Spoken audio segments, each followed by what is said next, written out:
በምድር ላይ መኖር ሰለቸን። ለ430 ዘመን ይረገሙ ነበር። መከራው ረዘመ። እግዚአብሔር አልነበረም እንዴ? ነበረ፣ ግን ልባቸው ከእግዚአብሔር ጋር ነበረ። ዛሬም እኮ እንጮሃለን፣ እግዚኦ ይባላል። ጾም በመጣ ቁጥር እንዳትቀሩ ምዕመናን ጸሎት እናደርጋለን፣ ሌሊት ይባላል፣ ሁሉም ይሰበሰባል፣ እግዚኦ ይባላል። ግን መከራው እየረዘመ እንጂ እያጠረ አላየንም። መፈናቀሉ አለ፣ መገዳደሉ አለ፣ መጨካከሉ አለ። ዛሬም ረሃብ አለ፣ ዛሬም መሬት መንቀጥቀጥ አለ፣ ዛሬም መሬት መንሸራተት አለ፣ ዛሬም ሞት አለ። እግዚኦታው ግን አሁንም አለ። ለምንድን ነው መከራው ዘመን የረዘመው? ራእይ የሌለችማ በመሃላቸው። ወልድ ወመንፈስ ቅዱስ አሐዱ አምላክ አሜን።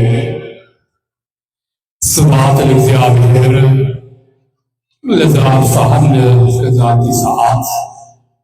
ምስጋና ለእግዚአብሔር ይሁን በሰማይ በምድር ላለው ለአምላካችን ለመድኃኒታችን ለኢየሱስ ክርስቶስ ክብርና ምስጋና ለጽዮን። የቅኔ መሐሌቱና የቤተ መቅደሱ ግርማ ሞገስ ናችሁ።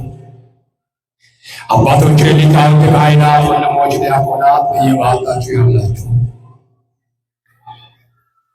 ይልቁንም በዚህ ጉባኤ ዘወትር እየተገኛችሁ በተሰጣችሁ ጸጋ በዝማሬ የምታመሰርሱ ዘማሪያን፣ ማንም ሳይጠራችሁ የእግዚአብሔር ድምፅ ብቻ ከየአቅጣጫው ሰብስባችሁ በዚህ በቅድስናው ስፍራ ከሩቅም ከቅርብም የተሰበሰባችሁ እጅግ አድርጌ የምወዳችሁና የማከብራችሁ ክቡራት እናት፣ አባት፣ ወንድም እህቶቼ በወደደንና ባፈቀረን ብሎም በደሙ ዋጅተው በገዛን በመድኃኔዓለም ስም እንደምን ከረማችሁ? እንደምን አመሻችሁ?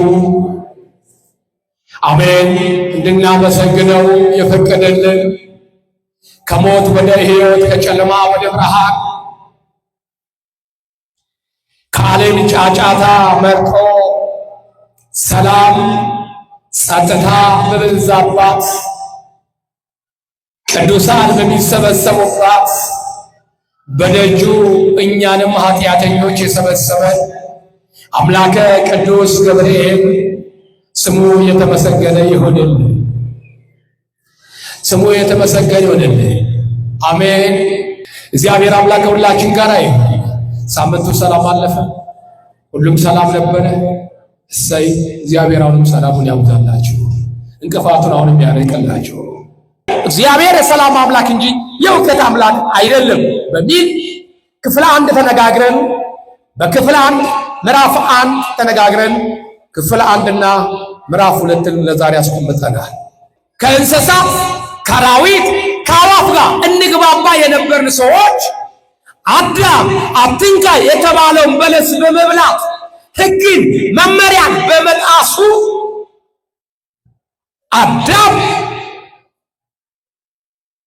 ግዛ ንዳ የተባለው አዳም እንዳይገዛ እንዳይነዳ የሚገዛቸው የሚነዳቸው አራዊት አዕዋፋትና እንስሳት አንተ የአምላክህን የፈጣሪህን ሕግና ሥርዓትን ስለጣስህ እኛም ላንተ ያንተን ሕግና ሥርዓት እንጥሳለን፣ ላንተ አንገዛም ብለው አፈነገጡ። ደግሞ ኦሪት ዘፍጥረት ምዕራፍ 11 ከቁጥር 1 እስከ 2 ያለውን እንዲህ አለ። ምድር ሁሉ በአንድ ቋንቋ ነበረች ነው።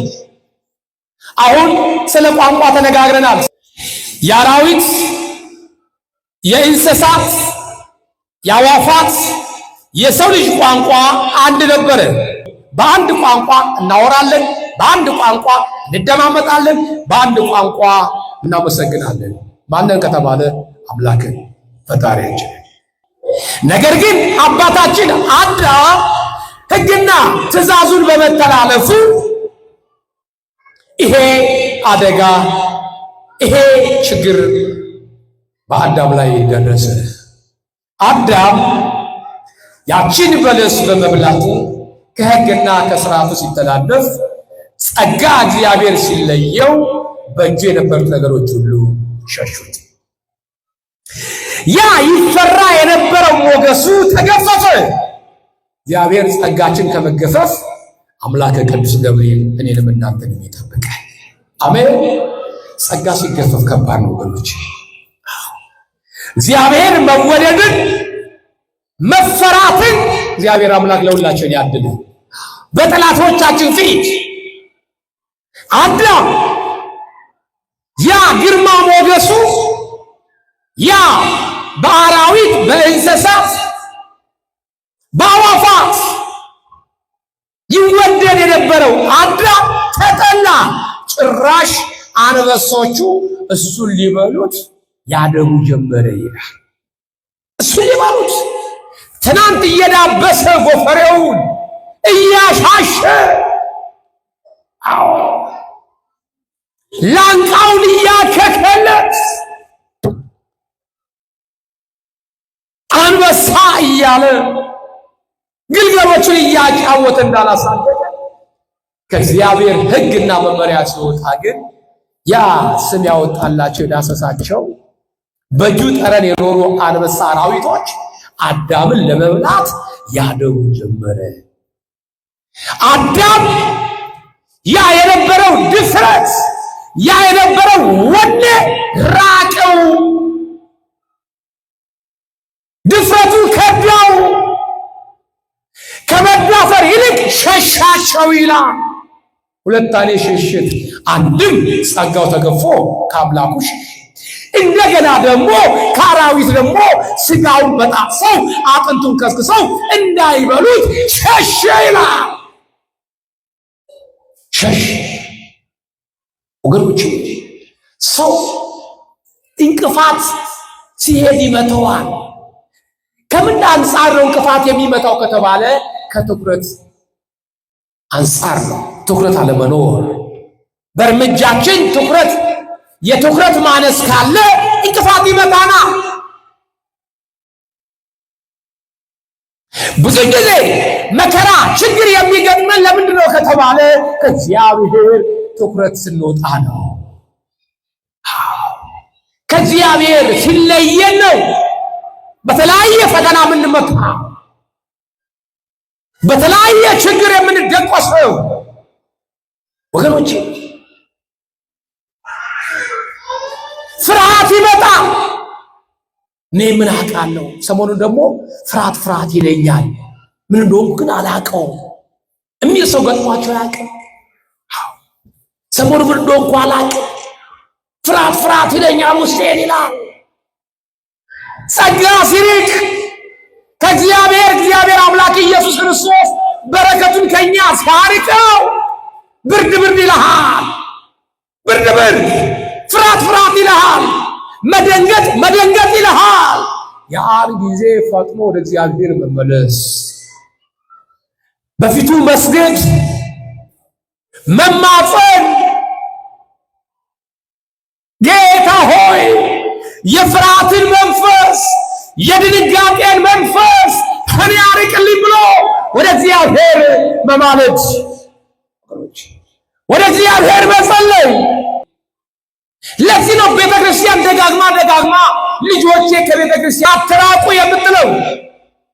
ከወንጌል አትራቁ፣ ከቅዳሴው አትራቁ፣ ከጸበሉ አትራቁ፣ ከቅዱስ ቁርባኑ አትራቁ የምትለው ራቁታችን እንዳንቀር ነው። እንደ አዳም ፍርሃት እንዳይውጠን፣ በፍርሃት መንፈስ እንዳንዋጥ። አዳም አራዊቶቹ እሱን ሊበሉት ያደቡ ነበር ይላል።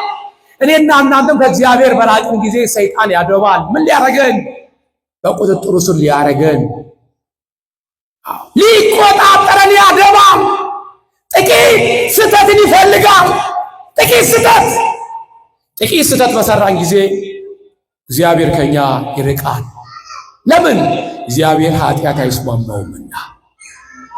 ንጹሕ አምላክ፣ ንጹሕ የባህሪ አምላክ ነው። ኃጢአት በሰራን ጊዜ እግዚአብሔር ከኛ በራቀ ጊዜ ሰይጣን ይቆጣጠራል። ያስኩሽና ወገኖች በሰይጣን ቁጥጥር ስር ላለመዋል ነው ጥረት የምናደርገው። ለዚህ ነው የምንጾመው፣ ለዚህ ነው የምንጸልየው፣ ለዚህ ነው የምንሰግደው። ለዚህ ነው በዚህ በሚመች በማይመች ስፍራ ቁጭ ብለን በዚህ በብርዱ በውርጩ ሰዓት ቁጭ ብለን የእግዚአብሔርን ቃል የምንሰማው። ሰይጣን እናት አባታችን ከገነት ያባረረው ዲያብሎስ፣ ያሁኑ ኢማም በሰው እየተመሰለ የመጣብን ዲያብሎስ እንዳይቆጣጠረን ማምለጫ ዘዴ ለማበጀት ነው ወደ ቤተ ክርስቲያን የምንገሰግሰው።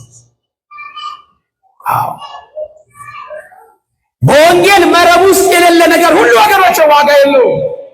ወንጌል መረብ ነች።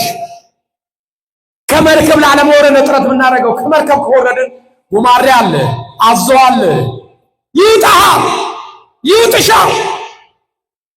ከመርከብ ላለመውረድ አንዴ ከመርከብ አምልጠሽ አዳልጦ ከወደቅ የሚጠብቅህ ጥሩ ነገር አይደለም።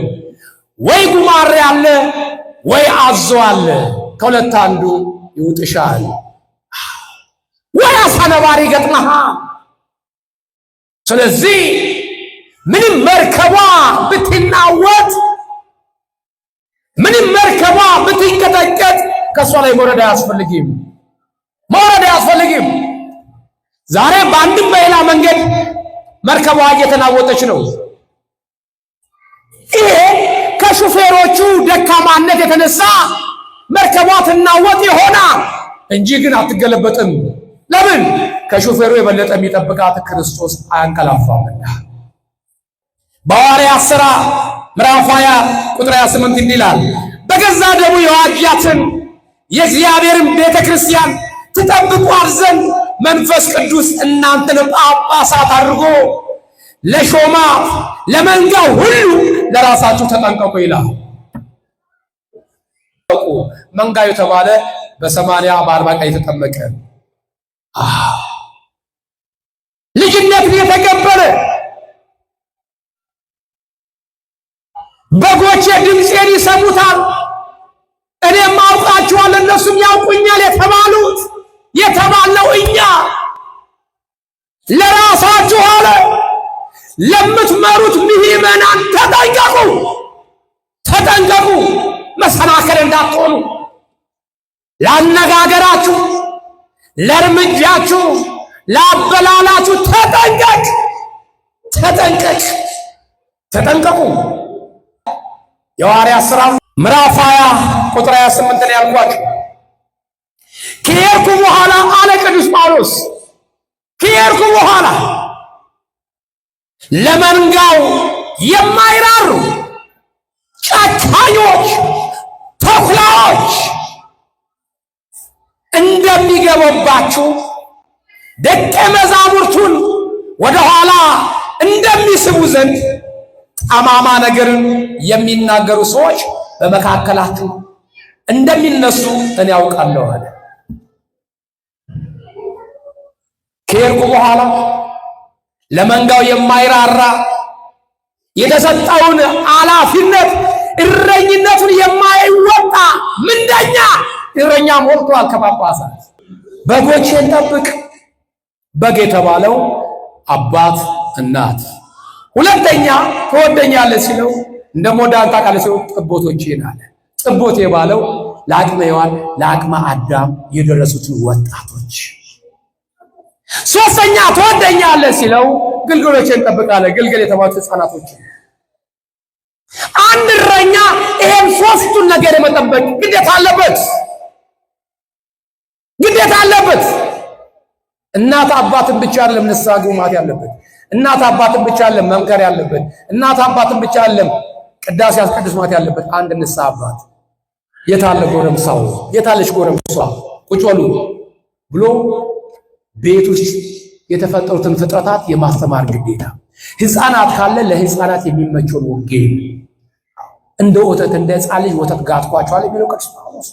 ለምንድን ነው ቅዳሴ ያላስቀደሽ? ለምንድን ነው ሕፃኑ መጥቶ ቁርባን ያልቆረበው ስታቆርቢው አላየሁትም ብሎ መቆጣጠር? ለዚህ ነው ኃላፊነት የተሰጣቸው። ጴጥሮስ ስልጣንን ይዘው የጴጥሮስን ስልጣን ይዘው ግን ዛሬ የሚቀልዱ መስቀሉን በእጃቸው ይዘው ንፋቄ የሚናገሩ ብዙ እረኞች አፍርተናል በዘመናችን። ጊዜውና ሰዓቱን ጠብቆ ግን እግዚአብሔር አምላክ በመሹ ይለየዋል፣ ይቆያል እንጂ እስከ መጨረሻው ግን አይዘልቅም። ይሄ ደግሞ ያለ ነው። በመምጫ የሰዓት ጊዜ ሲቃረብ ከተለያየ አቅጣጫ መከራ፣ ችግር ይበዛል። ወደ ሰፊው መንገድ የሚሄዱ ብዙዎች ናቸው፣ ወደ ጥፋቱ ጎዳና የሚሄዱ። ወደ ጠባቧ መንገድ የሚገቡ ግን በጣም ጥቂቶች ናቸው ተብሏል። ጥቂቶች። ስለዚህ ዛሬ ወደ ጥፋት የሚሰብኩ፣ ዛሬ ወደ ሞት፣ ወደ ጨለማ፣ ወደ መንፍቅና ወደ ታድሶ የሚሰብኩ ውጭ ብቻ ሳይሆን ከኛ ቤትም እያንቆጠቆጡ ወጥተዋል። እያንቆጠቆጡ ነው። ወደ ቀደመው ነገራችን እንመለስ። እግዚአብሔር እስላም አምላክ እንጂ ወከት አምላክ አይደለም። በዚህ ምክንያት ቋንቋ ከሁለት ተከፈለ። ከዛ በኋላ ግን የሰው ልጅ ቋንቋ አንድ ነበረ። ስንት ነበረ? አንድ ነበረ። ከእንስሳት ከአራዊትና ከአዋፍ ጋር ብንለያይም ከሰው ጋር ግን አንድ ነበር ቋንቋችን። ፍጥረት ምዕራፍ 11 ከቁጥር 1 እስከ 2 ምድር ሁሉ በአንድ ቋንቋ በአንድ ንግግር ነበረች። ምን ሁሉ ምድር ሁሉ በአንድ ቋንቋ በአንድ ንግግር ነበረች ይላል። ምድር ሁሉ ነው ያለው። አስቡ፣ በዓለም ላይ ያለችው ምድር ማለት ነው። አፍሪካ ሁሉ፣ ኢትዮጵያ ሁሉ፣ ስፓኒሽ ሁሉ፣ አውሮፓ ሁሉ አላለም። ምድር ሁሉ ሲል ሁሉንም አጠቃሉ ነው። ሁሉንም፣ ቤተ እስራኤሉንም፣ አፍሪካንም፣ አውሮፓንም፣ እስያንም ምድር ያለበት ሁሉ በአንድ ቋንቋ ነበረ። በአንድ ቋንቋ ነበረ። ነገር ግን በአንድ ቋንቋ ሲኮን የአዳም ልጆች እውቀት፣ ጥበብ፣ ገንዘብ፣ አቅም ሲሰጣቸው እንደገና እንደ አባታቸው እግዚአብሔርን በደሉ። የሰው ልጅ ዳግመኛ ስተት አዳም በመበደሉ ከገነት ወደ ምድረ ፋይድ ወደቀ። እንደገና የአዳም ልጆች ደግሞ በምድር ላይ እንደ አንድ ቋንቋ ተናጋሪ፣ እንደ አንድ ልብ መካሪ ሆነው ምድርን ሲገዙ ሲያስተዳድሩ ጥጋብ ተሰማቸው። ድሮ አባቶች ይላሉ ከተራበው ይልቅ የጠገበው አዝናለሁ ይላሉ። እውነት ይሁን ውሸት ይሁን አላቅም፣ አፈ ታሪክ ነው እንጂ የቀደሙት አባቶቻችን የሚሰሩት ቢያጡ መሬትን ይዘው በጅራፍ ይገርፉ ነበር። ጦር አውርድ እያሉ ይገርፉ ነበር መሬትን ይባላል። እንግዲህ ያ ይሁን አላቅም፣ ዛሬ እረፍት አታለች ዓለም። በየአቅጣጫው ጦርነት ነው፣ አስቸጋሪ ነው። ስለዚህ የአዳም ልጆች ጠገቡ፣ አመፁ። ምን ያሉ? በምድር ላይ መኖር ሰለቸን። በምድር ላይ መኖር ሰለቸን። እንደ እስራኤላውያን ከግብፅ ባርነት እግዚአብሔር አምላክ ከመከራ ሲያስመልጣቸው አስቡ። 430 ዘመን ሙሉ በባርነት ይደቆሱ ነበር። ለስንት ዓመት? ለ430 ዘመን ይረገጡ ነበር። ለምን መከራው ረዘመ? እግዚአብሔር አልነበረም እንዴ? ነበረ፣ ግን ልባቸው ከእግዚአብሔር ጋር ነበረ። አፋቸው ይጥዋል እንጂ ልባቸው አልተሰበረም ነበር። ስለዚህ የመከራውን ዘመን አረዘመባቸው፣ የስቃዩን ዘመን። ዛሬም እኮ እንጮሃለን፣ እግዚኦ ይባላል። ጾም በመጣ ቁጥር እንዳትቀሩ ምዕመናን ጸሎት እናደርጋለን ሌሊት ይባላል። ሁሉም ይሰበሰባል፣ እግዚኦ ይባላል። ግን መከራው እየረዘመ እንጂ እያጠረ አላየነው። መፈናቀሉ አለ፣ መገዳደሉ አለ፣ መጨካከሉ አለ። ዛሬም ረሃብ አለ፣ ዛሬም መሬት መንቀጥቀጥ አለ፣ ዛሬም መሬት መንሸራተት አለ፣ ዛሬም ሞት አለ። እግዚኦታው ግን አሁንም አለ፣ ጸሎቱ ዛሬም አለ። ግንስ ለምንድን ነው መከራው ዘመን የረዘመው? ራእይ የለችማ በመሃላቸው። ራእይ አልነበረችም። እስራኤላውያን ራእይን እስከሚያገኙ ድረስ ለ430 ዘመን ሙሉ መከራቸውን አይተዋል። እውነተኛ ክርስቲያን፣ እውነተኛ አልቃሽ፣ እውነተኛ ልቡ የተሰበረ ሰው እግዚአብሔር ይፈልጋል በዘመናችን። እስራኤላውያን ሪያሉ እየጮሁ ወደ አምላካቸው የመከራው ቀንበር ግን ከነሱ ላይ ግን አልተሰበረም ነበር። ራሔል ተገኝታ ግን አይኗ ሳይሆን ከልቧ ነበር ያለቀሰችው። እንባ ሳይሆን ደም ነበር ያለቀሰችው። እንባዋ ዝም ብሎ አልነበረም የሚፈሰው፣ እንደ ቧንቧ ውሃ ነበር አንዴ ወረድ ብሎ መዳፏን የሞላው። ያው የሚያቃጥል እንባ በእጇ መዳፍ ላይ ነበረው የሚያቃጥል። ይሄን የሚያቃጥል መዳፏን የሞላ እንባ አይ ብላ ወደ መሬት አረጨችው። ይግባኝ ለክርስቶስ ብላ የእንባ ደብዳቤ ለክርስቶስ አስገባች። እግዚአብሔር የሚፈልገው የተሰበረ ልብ ነውና፣ አዎ አንድ ጻድቅ ካለ ትምርልኛለህ እንዳለ አብርሃም አንድ ካለ ምርልሃለሁ ብሎ እግዚአብሔር ቃል ገባለት። ግን ራሔልም ተምራ ሕዝቧንም አስተማረች። ራሔል ራሷንም ከመከራ አስወጥታ ሕዝቦቿንም ከመከራ አሻገረች። ዛሬ እንዳየት የሚያለቅስ ራሔል ያስፈልገናል። ልቡ የተሰበረ እግዚኦ እግዚኦ የሚልማ ሞልቷል። ከራሴ ጀምሮ ጾንኩኝ የሚል ሞልቷል።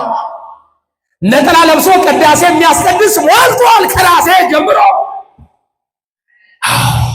ክርስቲያን ነኝ የሚል ሞልቷል። በየመንደሩ መስቀል የሚያስርና ማህተብ ያሰረ ሞልቷል። በየካፌው በየመጠጥ ቤት። በዚህ ሰዓት ግን እንደ ቃሉ ያልሆነ ብዙ አለ። ስም ብቻ ይሆን ስም ብቻ። እነዚህ የአዳም ልጆች በምድር ላይ መኖር ሰለቸን። በምድር ላይ ሳንበተን በአንድም በሌላ መንገድ በችግር ወይ በሞት ቁጥራችን ሳይመነምን ኑ እንሰብሰብ። ተሰበሰቡ። እርስ በርሳቸው ተሰበሰቡ። ምን አሉ? አሁን አሉ ጉልበት አለን፣ አቅም አለን፣ ገንዘብ አለን፣ አንድ ቋንቋ ነን፣ ምን እናገረው እንደ አንድ ልብ መካሪ ነን። ስለዚህ በምድር ላይ ሳንበተን ለስማችን ማስጠሪያ ሰማይ ጠቀስ ፎቅ እንስራ አሉ። እስራኤላውያን ከባርነት ሲወጡ፣ ከጭንቀት ሲወጡ ከሰማይ መና እየወረደ እየበሉ ከጭንጫ ላይ ውሃ እያፈለቀ ሙሴ ሲያጠጣቸው ሙሴ አሉት። ይሄ ዝም ብለህ ከሰማይ እያወረድክ የምትሰጠን መና መብላት ሰለቸና፣ አሁን ናፈቀን። ያ ግብፅ እያለን የምንበላው የዱባ ቅቅል ናፈቀን አሉ። የዱባ ወጡ ናፈቀን። ሰው እኮ አስቸጋሪ ነው። በእውነት ከባድ ነው። ከባድ አስቸጋሪ። በዛ ዘመን መከራው ችግሩ በዛብን ብለው እሪ እንዳላሉ፣ አሁን ደግሞ እርፍ ብለው ሳይሰሩ ከሰማይ መና እየወረደ ሲበሉ ከጭንጫን ላይ ውሃ ሲጠጡ ሙሴ ሰለቸን። ዝም ብሎ መብላት ሰለቸን። እብሱ መብላት ሰለቸን። መናው ሰለቸን። ይልቅስ የዱባ ቅቅል ናፈቀን። ባርነት የሚፈልግ ህዝብ እኮ ነው። ባርነት ዓለም እንዲነች ጭሪ ሲል አልወድም የምትልበት ዓለም ነች። ዓለም ጭሪ ሰጃ አትወድም። ዓለም ሰላም አትወድም። አይታችኋል። እኛ እንኳን ትኩረት የሚስበን ቴሌቪዥን ከፍተን ዜና ቁጭ ብለን ስንሰማ ትኩረት የሚስበን ምንድነው? ረብሻ ነገር አለ ሲባል ነው ትኩረታችን ምን ስባል? አዎ በደንብ የምንሰማው እዚህ ቦታ ይሄን ያክል ሰው ሞተ፣ ይሄን ያክል ቦታ ላይ ጦርነት ተከፈተ። እስኪ አንቺ ዝም በል እስኪ አንተ ድምጽ ጨምርበት እስኪ አንተ። በቃ ሁከት ነው የምንወደው። ስለ ሰላም መስማት አንፈልግም ወገኖች። ይሄን ያክል ሰው ስራ ሰርቶ ተለወጠ፣ ይሄን ያክል ሰው አደገ፣ ይሄን ያክል ሰው በሕክምና ዳነ ሲባል እስኪ እባክህ ቴሌቪዥኑ ቀንሱ። ምን ያደረገው ቆረናል? እባካችሁ ምንድነው ይዘበዝበናል? ይሄ ነው ሁከት ነው የምንወደው። ሰበር ዜና ሲባል ነው ጆሮአችን እንደ ቀበሮ የሚቆመው፣ እንደ ቀበሮ ምን ይሆን ነው የምንባባለው። አስቸጋሪ ነው። ሁከት ፈላጊ ዓለም እንዲህ ነች። ጭሪ ስላትወድም ሁልጊዜ መከራ ነው የምታወራው። ሁልጊዜ ይሄ ጉዳይ ነው ዛሬም በቤተ ክርስቲያናችን እየገባ ያስቸገረን። ተረጋግተን እግዚአብሔር እንዳናመልክ፣ ተረጋግተን ቅዱሳን እንዳንማጸን፣ ተረጋግተን ድንግል ማርያምን በጥላዋ ስር እንዳናርፍ የሚያውኩን ሁከተኞች አብደው እኛን እንድናብድ የሚያረጉን፣ መጋኛ መጥቷቸው እኛን መጋኛ እንዲመታን የሚያረጉ የታድሶ የንፋቄ ትምህርት የሚሰብኩ በዘመናችን ጳጳሳት በዙ። ወደ ቀደመው ነገር እንመለስ። አዳም ልጆቹ በደሉ፣ ለስማችን ማሰሪያ ፎቅ እንገንባሉ። እናት 4 5 ልጆች ወልደው እንጀራ እየጋገረች በየሰው ቤት፣ ልብስ እያጠበች በየሰው ቤት ልጆቿን አሳድጋ ለቁም ነገር አብቅታ ልጆቿ አፍረውባት ለመጠየቅ እንኳን ጠልተዋት ራሳቸውን ችለው ከወጡ በኋላ እናታችሁ ሞተች ሲባል ወይ አባታችሁ ሞተ ሲባል እንጨት እየፈለጠ ጥበቃ እየሰራ ለይቱን ብርድ እየጠበሰው አሳድጎ የታመመች ለታ ውሃ እንኳን የሚያጠጣት ቁራሽ እንጀራ እንኳን የሚያበላው አጡ አባት የሞተ ለታ አረነዛ 4 5 ልጆች ከያቃጫው ይሰበሰቡና ጋቢ ትከሻው ላይ አድርጎ ወይኔ አባቴ ወይኔ እማዬ ይላል።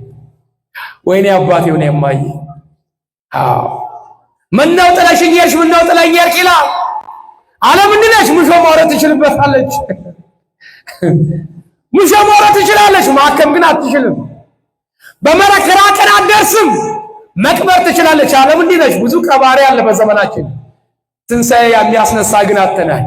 ብዙ ገዳ አለ፣ የሚያክም ግን ጠፍቷል። ብዙ የሚያሳምም አለ፣ ብዙ መድኃኒት ግን አተናል። ብዙ በሽታዎች ግን በስተውብናል። በአገራችንም በቤት ውስጥም ብዙ በሽታዎች መድኃኒት ግን ጠፍቷል። ከዛ በኋላ አባቴ እናቴ ይባልና ልክ የሳልስት ዕለት ከተለቀሰ በኋላ እነዛ 4 5 ልጆች ይሰበሰቡና ለብቻቸው ክብ ሰርተው አረ ምን ይሻላል በሉ እንግዲህ ዝም ብለን መበታተን የለብንም። ለአባታችን ስም ማሰሪያ፣ ለእናታችን ስም ማሰሪያ ሐውልት እናሰራ ይላል። አባት በሕይወት እያለ የሚደግፈው አጥቶ ከሞተ በኋላ ግን ስለ ሐውልት ይጨነቃሉ። ድንጋይ ለመጫን ይጨነቃሉ። ድንጋይ ለማብዛት፣ መከራ ለማብዛት ይጨነቃሉ። ለስማችን ማሰሪያ ስም ማሰራትስ በሕይወት እያለ ነበር። አባት ምን አፈቀህ፣ ምን አማረህ አባቴ፣ ምን አማረሽ እናቴ፣ ምን ላርግልህ ይባለው በሕይወት እያለ ነበረ። ከሞተ በኋላ ምን ይተርጉማለሁ? ምን ትርጉም አለው? ቀና ብሎ ያይ፣ ቀና ብሎ እንኳን እንዳይመለከት እንደገና ድንጋይ ሊጫንበት አልክ። ያፈሩ አነሰና ደግሞ ድንጋይ ሊጫንበት እንደገና ስም ማሰሪያ እያልክ ድንጋይ ሆነ ትውልድ ራሱ ድንጋይ ሆኖ እንደገና ደግሞ ድንጋይ ይጭናል። ማይረባ ድንጋይ ትውልድ ከሞተ በኋላ መስቀል ይሰራና ሐውልቱ ላይ መስቀል ያጋድማል። ወንድሜ አባትን የምትወደው ከሆነ በሕይወት እያለ ስለ መስቀሉ ትርጉም አስተምረው። ከሞተ በኋላ መስቀል ብታጋድም ትርጉም የለውም። አባቴ ልጅን የምትወደው ከሆነ ከመሞቱ በፊት ስለ መስቀሉ ትርጉም አስተምረው። ከሞተ በኋላ ሐውልት ላይ መስቀል አታጋዲ። እሱ ያድነው። በሕይወት እያለ መስቀሉን ይሸከም። የሚወደኝ ቢኖር መስቀሉን ተሸክሞ ይከተለኛል እንጂ የሚወደኝ ቢኖር የሞተ ዕለት በመቃብሩ መስቀሉን ተሸክሞ ይተኛል አለ ይላል እንዴ? የሚወደኝ ቢኖር መስቀሉን ተሸክሞ ይከተል እና ከሞተ በኋላ መስቀል ተሸክሞ ይተኛ ይለያል ቋንቋው። በሕይወት እያለ መስቀሉን ተሸክሞ ስንቶቻችን አለን መስቀል መሸከም ያፈርን፣ በአንገታችን ላይ መስቀል እንዳይታይ የምንጨነቅ ስንቶቻችን አለን። መስሪያ ቤት ፈተና አለ ሲባል ይሄ መስሪያ ቤት ብዙም የኦርቶዶክስ አይደለም ሲባል ነው እንዴ? እሺ እግዚአብሔር ማያውቅ የለም ብለን ስዕል ስር አንጠልጥለን የምንደርሶች ከሆነ እዚህ ጋር ነው እንግዲህ የሚጀምረው ጥርጥር። አየኸው? ክህደት እዚህ ጋር ነው የሚጀምረው። የዘፈን መጀመሪያ ምንድነው ይባላል? አቤት እስክስታ ነው ይባላል። ክህደት ሲጀምር እንዲህ ነው። እግዚአብሔር የሌለበት እንጀራ፣ ማህተም የሚያስወልቅ መስቀልን የሚያስጥል እንጀራ ጥንቅር ይበል። ያንተ አይደለም፣ ያንተ አይደለም፣ ያንቺ አይደለም። ዛሬ እንዲህ አይነት ጊዜ ላይ ደርሰናል እኮ። ዜና ለማንበብም መስቀል እንዳይታይ መከራቸውን ያሉ ዜና አንባቢዎቻችን፣ የኢትዮጵያ ዜና አንባቢ መከራ ይታያል። ወንዱ ተገላገልኩ ይላል። የታባቱ ጎሽ ከረባት ያርቅ ያለ አይታየም ይላል። ሴቷ ግን አፈር መከራዋን ታያለች። አስሬ በሻርባን ታረጋለች ወይ ቅርቧን ታወልቀዋለች። መከራ በእንዲህ አይነት እንጀራ መጥቶ እውነት በረከት ሊኖር በመስቀል ታፍሮ በክር ታፍሮ በክርስቶስ ታፍሮ የሚበላ እንጀራ ጥንቅር ይበል። እደግመዋለሁ፣ ይዋጥልም አይዋጥልም። ኧረ እባካችሁ፣ ኧረ እባካችሁ እንመለስ። ለስማችን ማሰሪያ ፎቅ እንገንባሉ። ገነቡ። እናንብበው። ኑ ለእኛ ከተማና ራሱ ወደ ሰማይ የሚደርስ ግንብ እንስራ፣ በምድር ላይ ሳንበተን ስማችንን እናስጠራለን። እግዚአብሔርም የአዳም ልጆችን የሰሩትን ከተማና ግንብ ለማየት ወረደ። እግዚአብሔርም አለ እነሆ እነሱ አንድ ወገን ናቸው አለ። ስንት ናቸው? ስንት ናቸው? ስንት ናቸው አለ? አንድ ወገን። ነገዳቸው አንድ ነው። ዝርያቸው አንድ ነው። አንድ ቋንቋ አላቸው።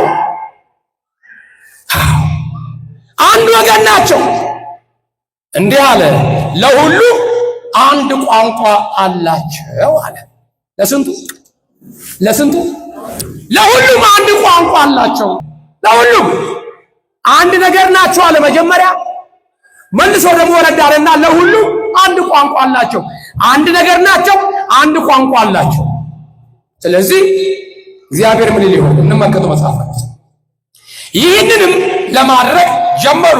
አሁንም ያሰቡትን ሁሉ ለመስራት አይከለከሉም ማለት የነጻነት አባት ነው ያለ። መስቀሉን አድርገህ ቀሚስ ለብሰህ ታድሶን መስበክ ትችላለህ፣ አትከለከልም። መወስለት ትችላለህ፣ ምንደኛ መሆን ትችላለህ። ካዋጣህ አባት መስሎ ነገር ግን የአባትነትን ስራ አለመስራት የእንጀራ አባት መሆን ትችላለህ። የሚያዋጣ ከሆነ ግን አይጠቅምም። አይከለከሉም።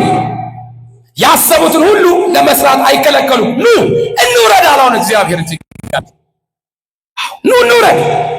ፎቅን ገነቡ፣ ህንፃውን ገነቡ። በቃ በምድር ላይ ለምን እንኖራለን? በሰማይ ነው መኖሪያችን አለ። በሰማይ ላይ እዛ ሰማይ ጠቀስ መኖር አለብናል። ከባድ እኮ ነው ጥጋ። ስለዚህ ጭቃው ሁሉ ይላል ጭቃው እንደ ጡብ ሆነላቸው፣ ጡቡ እንደ ብረት ሆነ ጠነከረላቸው ይላል። ጠነከረላቸው በአንድ ቋንቋ ሆነው ጭቃው ካሲለ ያው ጭቃ ቦካል ያለው ውሃ ጨምር ውሃ ይጨምራል። አቀብል ያቀብላል። አንቦልቡል ያንቦለቡላል። ቅርጽራ ቅርጽ ይሰራል። አካፋ ሲል አካፋ፣ ዶማ ሲል ዶማ። ደስ እያላቸው እየሰሩ ሲመሽ ወደ ቤታቸው ይገባሉ። ማለዳ ጎህ ሲቀድም ወደ ስራቸው ይሰማራሉ። በህንፃው ማደግ ልባቸውም አደገ ይላል። በህንፃው ማደግ ልባቸውም አብሮ አደገ። በትዕቢት ዛሬም በተቀደሰው አውደ ምሕረት ላይ ክህደት እየተናገሩ ልባቸው ያበጠ፣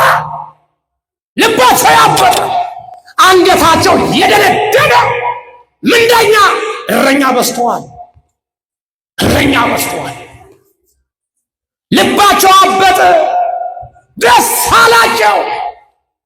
ዓላማችን እቅዳችን ተሳካ አሉ። ዛሬም ዓላማችን እቅዳችን ተሳካ የሚሉ ብዙ እረኞች አሉ። ሄዱ። በዚህ ሰዓት ከፍ እንዳለ ህንፃው ጦር ሰርተው እየሰበቁ ወደ ሰማይ ይወረውራሉ። ሰይጣን በምታት ደም እየቀባ ጦር ይልክላቸዋል። ወደ መሬት ይመለሳል። ሲያዩት ጦሩ በደም ተጨማልቋል።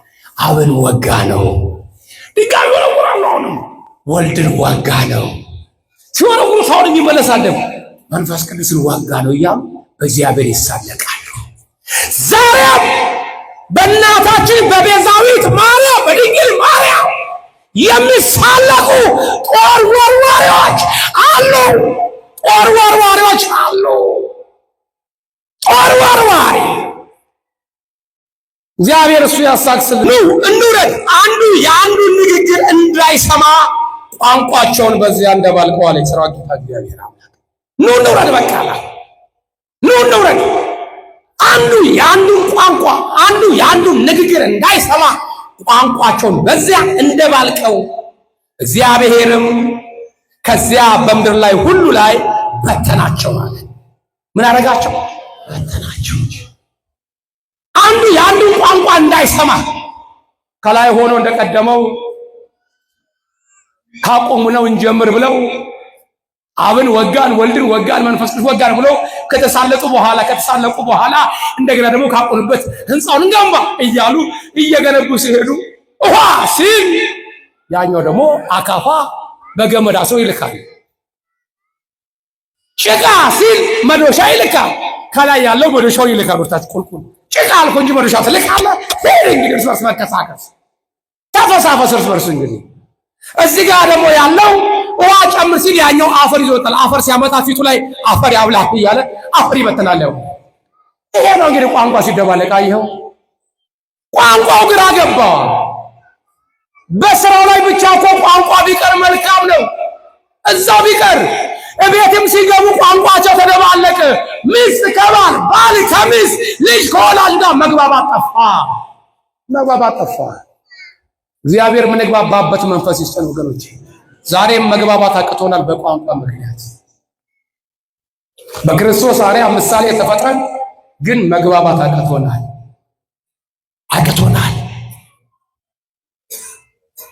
በዓለም ተውት፣ በዚህ በመንፈሳዊ ቤት ውስጥ እንኳን መግባባት አቅቶናል። አንድ አምላክ እያመለክን አንድ ስርዓት እያራመድን በቋንቋ መግባባት ግን አቅቶናል። ችግር ነው። አስቸጋሪ ጊዜ ላይ ደርሰናል። ኑ እንውረድ። አንዱ የአንዱን ቋንቋ እንዳይሰማ አለ። አንድ ቢሆኑ ለምሳሌ አባታችን በስልጣነ ክህነት ያው አንቱ ነው የምንላቸው። ግርምሽን ላምጣና አሁን ግርማ ብቻውን ቆና ዘማሪ ግርማ ስንት ነው? እዛ ጋ የቆመው ቁጭ ያለው ስንት ነው? ዘማሪ ግርማ ስንት ነው ያለው? አንድ ነው አይደል? አሁን ለመጥራት ምንድነው ማለት ያለብኝ? አቤት ና። ግን አሁን ደግሞ እዛ ጋር ሁለት ቁጭ ብለዋል። ለመጥራት ሁለቱ ምንድነው ማለት ያለብኝ? ኑ የሥላሴን ሶስትነት ለመናገር ማለት ኑ እንውረድ አለ። ኑ እንውረድ ሶስትነታቸውን ለማሳየት አንዱ ኑ አለ፣ ሁለቱን ጠራ ማለት ነው። ኑ እንውረድ። አንዱ የአንዱን ቋንቋ እንደባልቅ አለ። ቋንቋቸውን እንደባለቀ በምድር ላይ በተናቸው ነው የሚለው ያደረው መጽሐፍ ቅዱስ ያለው። በተናቸው በምድር ላይ በምን በተናቸው? መጀመሪያ ምን ብለናል? ምድር ሁሉ በአንድ ቋንቋ ነበረች፣ ተነጋግረናል። ምድር ሁሉ በአንድ ቋንቋ ነበረች። አሁን እንደገና ደግሞ ቋንቋቸውን ደባለቀና በምድር ላይ በተናቸው። ደግሞ በምድር ላይ በተናቸው። ከተማይቱንም መስራት ተው። ያቺ ያቋቋሟትን ከተማ መስራት ተው። ስለዚህም ስሟ ባቢሎን ተባለ ይላል። ያቺ የገነቧት ግንብ ባቢሎን፣ ያ የሰናዖር ግንብ፣ ያሁኗ ባቢሎን ቀደምት የሰናዖር ግንብ ተብላ የተገነባ የነበረችዋ ባቢሎን ተባለች። እግዚአብሔርም በዚያ የምድርን ቋንቋ ሁሉ ደባልቋልና ከዚያ እግዚአብሔር በምድር ሁሉ ላይ እነሱን በትኗቸዋል ይላል። የእግዚአብሔር ሕግና ስርዓት በተላለፉ ጊዜ ቋንቋቸውን በተናቸው። ይሄ ቋንቋው የተደባላለቀበት ሕዝብ በአራቱም አቅጣጫ እግሩ ወደ መራበት ሄደ። ለምን? እቤትም ገብቶ ከሚስቱ ጋር መግባባት አልቻለም። ከጎረቤት ጋር መግባባት አልቻለም። ከልጁ ጋር መግባባት አልቻለም። ከወላጅ እናቱ ጋር መግባባት አቃተው። በቋንቋ ምክንያት ድብልቅልቅ አለ። እቤት ገብቶ ርቦት እንጀራ ሲል እንጀራ የሚለው ቋንቋ ጠፍቶበታል። ሚሳሰማም እሳት ታቀጣጥልና እግሩ ስር ታመጣለች። ሰው ርቦት እንጀራ እሳት ቢሞቅ ይጠቅመዋል እንዴ? ይጠቅመዋል? አይጠቅመውም። እሱ እንጀራ እየጠየቀ እሷ እሳት አያይዛ ሞቅ ትለዋለች። እንዲህ ላይ ተደበላለቀው። ታወኩ። ርዕሳችን እግዚአብሔር የሰላም አምላክ እንጂ የውከት አምላክ አይደለም። በቅዱሳን አብያተ ክርስቲያናት ሁሉ እንዲሁን ይቆየ። እዚህ ላይ እናቁመው። አብራርተን ጨርሰናል። ለሚቀጥለው እግዚአብሔር ከፈቀደ የምናየው ምዕራፍ 1 ክፍል 3ን የምናየው የሐዋርያት ሥራ ምዕራፍ 2 ቁጥር 4 እስከ 9 ያለውን እናያለን። ቋንቋቸው ተደባለቀ። ቋንቋ ከቋንቋ ከመደበላለቅ እግዚአብሔር አምላክ ይጠብቃል። ዛሬ ምድር በቋንቋ ምክንያት ሰው ይፈናቀላል። በቋንቋ ምክንያት ሰው ይታረዳል። በቋንቋ ምክንያት ሰው ይገደላል። በቋንቋ ምክንያት ከእንጀራ ገበታው ይባረራል። በቋንቋ ምክንያት እንጀራ ያገኛል። በቋንቋ ምክንያት ቤት ያገኛል። በቋንቋ ምክንያት ደግሞ ከቤቱ ይፈናቀላል። እግዚአብሔር አምላክ ቋንቋችንን፣ ሐሳባችንን፣ ልባችንን አንድ አድርጎ ርስቱን መንግስቱን እንድንወርስ ልዑል እግዚአብሔር አምላክ ሁላችን ይፍቀድልን። የመከረንና ያስተማረን የአባቶቻችን አምላክ ስለማይነገር ስጦታው ስሙ የተመሰገነ ይሁን። እንደ ስጋችን ይበቃናል፣ እንደ ነፍሳችን ይቆየን።